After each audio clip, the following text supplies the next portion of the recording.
Nakapunta na tayo sa Mami Dolores, Aling Melis, Nanay's Pancit Malabon at Aling Tesis Valencia. And for this episode, pupunta na tayo sa last destination natin sa ating Malabon food crawl, ang Mama Belen's Kitchenette.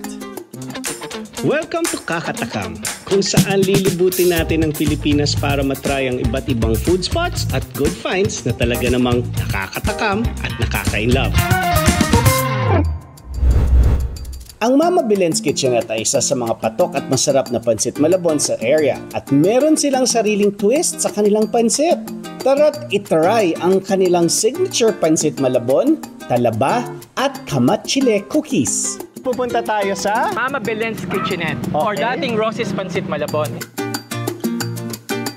Carlo, sino si Mama Belen? Sir Marvin, Mama Belen's... Maka-sir ka naman, Marvin na lang. Marvin na Mama Belen, sorry. Na-pressure bigla.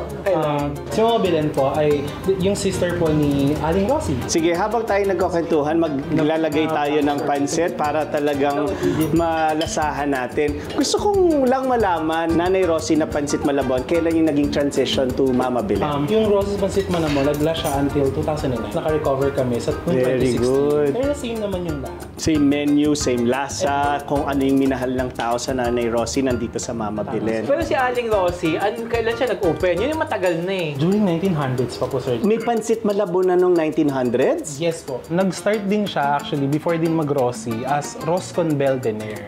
And it was named after dun sa 5 mga babaeng anak ni Felisa, which is their mom. Nung ma-discover and ma-formulate ng great-grand lola ko, which is Aling Felisa, yung formulation ng Pancit Malabon. Eventually, na-pass on siya sa kanyang mga anak, which is naging si Aling Rosie na. Naging tanyag na siya na Ross's Pancit Malabon. During 60s, 70s, and 80s, yung naging peak nung kanilang business. 2009 was pagsasara ng buong negosyo. Both Malabon and Ross Boulevard branch. In front of all branches, meron sa Rojas. Meron po before. Inantay po muna ako magpaganda. Nice!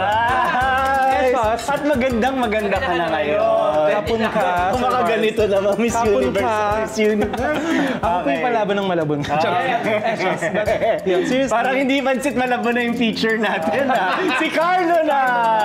Yung 2016, naka-recover na kami as Mama Belen's Kitchenette na, formerly Ross's Pancit Malabon. Nakikita ko kasi may dalawang klase ng noodles dito. So, dalawang klase ba to ng pansit malabon? Variety lang, yung noodles, but yung timpla is the same. Dahil mas thin yung noodles niya, mas marami yung sauce.